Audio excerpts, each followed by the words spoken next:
شیطان جو ہے نا، شیطان کے بارے میں کتب عقائد میں ہے کہ جسم ناری یتشکل باشکال مختلفہ، یہ آگ سے بنا ہوا ہے اور مختلف شکلیں اختیار کر لیتا ہے. آگ سے بنا ہوا ہے اور مختلف شکلیں اختیار کر لیتا ہے. مختلف شکلیں اختیار کرنے کی طاقت ہے، لیکن اس کے باوجود امام الانبیاء علیہ السلام نے ارشاد فرمایا، صحیح بخاری کی روایت ہے، حضور نے فرمایا من رآنی فی المنام فقد رآنی فإن الشیطان لا یتمثل بی. فرمایا جس نے مجھے خواب میں دیکھا اس نے مجھے ہی دیکھا، کیونکہ شیطان خواب میں آ کر بھی میری مثلیت کا دعویٰ نہیں کر سکتا. شیطان کے پاس اتھارٹی ہے، اختیار دیا گیا ہے مختلف شکلیں بدلنے کا، لیکن کملی والے آقا نے ارشاد فرمایا شیطان ظاہر کے اعتبار سے کیا، خواب میں آ کر بھی میری مثلیت کا دعویٰ نہیں کر سکتا. ارے اگر شیطان کا حال یہ ہے تو شیطان کے چیلوں کی کیا اوقات ہے مصطفیٰ کی برابری کی بات کریں. شیطان کا حال یہ ہے تو اس کے چیلوں کی کیا اوقات ہے وہ کملی والے آقا کی برابری کی بات کریں. اور ایک اور بات سمجھیے، مثلیت اس کی ہوتی ہے جس کی حقیقت کا پتہ ہو، جس کی حقیقت کا پتہ ہو. یاد رکھیے تمام صحابہ میں سے امام الانبیاء علیہ السلام کا سب سے زیادہ قرب پانے والی ہستی حضرت سیدنا صدیق اکبر رضی اللہ تعالیٰ عنہ ہے. غار میں ساتھ، مزار میں ساتھ، سفر میں ساتھ، حضر میں ساتھ. بلکہ جب غار سے باہر نکلے نبی رحمت صلی اللہ علیہ وسلم نے دیکھا حضرت صدیق اکبر کا لباس پیرہن جگہ جگہ سے پھٹا ہوا ہے. تو رسول پاک صلی اللہ علیہ وسلم نے فرمایا ابو بکر کپڑوں کو کیا ہوا ہے؟ عرض کرتے سونیا میں نے اپنے کپڑے پھاڑ کے سوراخوں میں ڈالے تھے. کملی والے آقا اتنا راضی ہوئے ہاتھ اٹھا دیے، اے اللہ ابو بکر مجھ سے محبت کرتا ہے، اتنی محبت کرتا ہے میری ذات کے لیے کپڑے پھاڑ کے سوراخوں میں ڈال دیتا ہے، جو سوراخ بچ جائیں ان میں اپنے پیر رکھ دیتا ہے. ڈسا بھی جاتا ہے تو قدم ہلاتا نہیں. فلم یتحرک مخافت ان یتنبہ رسول اللہ صلی اللہ علیہ وسلم، حرکت نہیں کرتے کہیں مصطفیٰ کے آرام میں خلل نہ آ جائے. اے مولا تیرا محبوب تیری بارگاہ میں یہ عرض کرتا ہے اللہم اجعل ابا بکر فی الجنتی فی درجتی یوم القیامہ، مولا جنت میں جس درجے میں مجھے رکھنا ہے میرے ساتھ میرے ابو بکر کو بھی رکھ دے جہاں مجھے رکھنا ہے. اتنا قرب ملا ہے. بلکہ تاریخ دمشق میں ہے قیامت کا جب دن آئے گا حضور نے فرمایا 2 ممبر لگائے جائیں گے، ان کے درمیان ایک کرسی رکھی جائے گی. فرمایا ایک ممبر پہ ابراہیم خلیل اللہ بیٹھیں گے، ایک ممبر پہ میں بیٹھوں گا، ایک ممبر پر میں بیٹھوں. درمیان میں جو کرسی ہوگی فرمایا اس پہ میرا یار غار بیٹھے گا.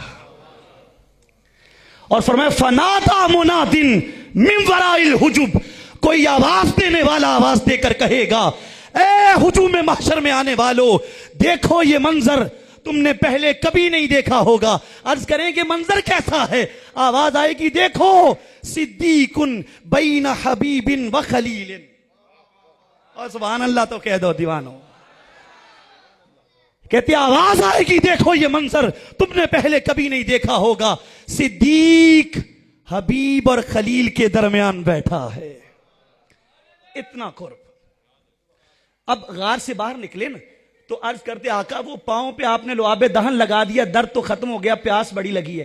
روایت کے لفظ عطش ابو بکر عطشا شدیدا، شدت کی پیاس لگی. عرض کرتے سونیا پیاس لگی ہے، یہ میں قرب کی بات سمجھا رہا ہوں، پھر آگے آپ کو ایک نقطے کی طرف لے جاؤں گا. عرض کرتے حضور پیاس بڑی شدت کی لگی ہے. کملی والے آقا نے فرمایا اذهب الى صدر الغار واشرب منه، فرمایا غار میں جا کے پانی پی لے. اب سارے سوراخ تو خود بند کیے ہیں، توجہ ہے آپ کی، سبحان اللہ کہہ دیجئے. سارے سوراخ تو آپ بند کیے ہیں، آپ جانتے ہیں غار میں پانی کوئی نہیں، لیکن جب کملی والے آقا نے فرمایا تو دوڑ لگا دی غار کی طرف. کسی نے بعد میں پوچھا بھائی آپ جانتے تھے غار میں پانی نہیں تو دوڑتے ہوئے کیوں جاتے تھے؟ کہتے میں جانتا تھا غار میں پانی نہیں، پر یہ بھی پتا تھا جو بھیج رہے ہیں ساقی کوثر تو وہی ہے نا بھائی، ساقی کوثر آپ بھیج رہے ہیں. کہتے جب میں غار میں گیا فوجد ماء ابید من اللبن واحلی من العسل واطیب رائحة من المسک، دودھ سے زیادہ سفید، کستوری سے زیادہ خوشبودار، شہد سے زیادہ میٹھا پانی پڑا ہوا ہے. پی کے نا رج کے سیر ہو کے پی کے واپس آئے. حضور نے فرمایا ابو بکر پی آئے ہو؟ عرض کی سونے پی آیا ہوں. فرمایا جانتے ہو پانی کہاں سے آیا تھا؟ عرض کرتے آقا ہمیں تو پینے سے غرض ہے، پلانے والے جانے کہاں سے منگوایا ہے. ہمیں تو پینے سے غرض ہے آقا، یہ تو پلانے والے جانے کہاں سے منگوایا ہے. کملی والے آقا نے فرمایا جب میں نے تمہیں بھیجا تھا، میلاد کے ساتھ ساتھ شان ابو بکر بھی سن لو. فرمایا جب بھیجا تھا غار میں پانی نہیں تھا، لیکن ان اللہ امر الملک الموکل بانہار الجنہ ان اخرق نہرا من جنت الفردوس الی صدر الغار. فرمایا بھیجا تھا پانی نہیں تھا، رب ذوالجلال نے جنت کی نہروں کے نگران فرشتے سے فرمایا وہ میرے نبی کا یار ابو بکر آ رہے ہیں، جلدی کر جنت کی نہروں سے جام بھر کے غار میں جا کے رکھ دے. عرض کرتے ہیں آقا علی عند اللہ ہذہ المنزلہ، کیا اللہ کے ہاں میری اتنی شان ہے؟ فرمایا ابو بکر بل ہوا افضل، تیری شان اس سے بھی اونچی ہے، تیرا مقام و مرتبہ اس سے بھی اونچا ہے. عرض کی آقا وہ کیا ہے؟ فرمایا لا يدخل الجنت مبغضک ولو کان له عمل 70 نبیا. فرمایا ابو بکر جس کے دل میں تیرا بغض ہے، جس کے دل میں تیرا بغض ہے، 70 نبیوں کے برابر، ایک دو نہیں 70 نبیوں کے برابر بھی عمل لے کے آ جائے، عرض کرے مولا جنت میں جانے دے، میرے بڑے عمل ہیں، رب اس کے عمل اس کے منہ پہ مارے گا. فرمایا تیرے دل میں ابو بکر کا بغض ہے، رب نے تجھ پہ جنت کا دروازہ بند کر دیا، تو جنت میں نہیں جا سکتا. اتنا قرب پایا ہے حضرت صدیق اکبر رضی اللہ تعالیٰ عنہ نے کملی والے آقا کا. پتہ ہے حضور نے صدیق اکبر سے کیا فرمایا؟ امام الانبیاء علیہ السلام کا اتنا قرب پایا ہوا ہے، حضور نے فرمایا والذی نفس محمد بیدہ یا ابا بکر لم یعرفنی حقیقتا غیر ربی. فرمایا ابو بکر قسم ہے اس ذات کی جس کے قبضہ قدرت میں مجھ محمد عربی کی جان ہے، میری حقیقت کو سوائے میرے رب کے کوئی نہیں جانتا، اور جس کی حقیقت کو کوئی نہ جانتا ہو کوئی اس کی مثل کیسے ہو سکتا ہے. لقد جاءکم رسول من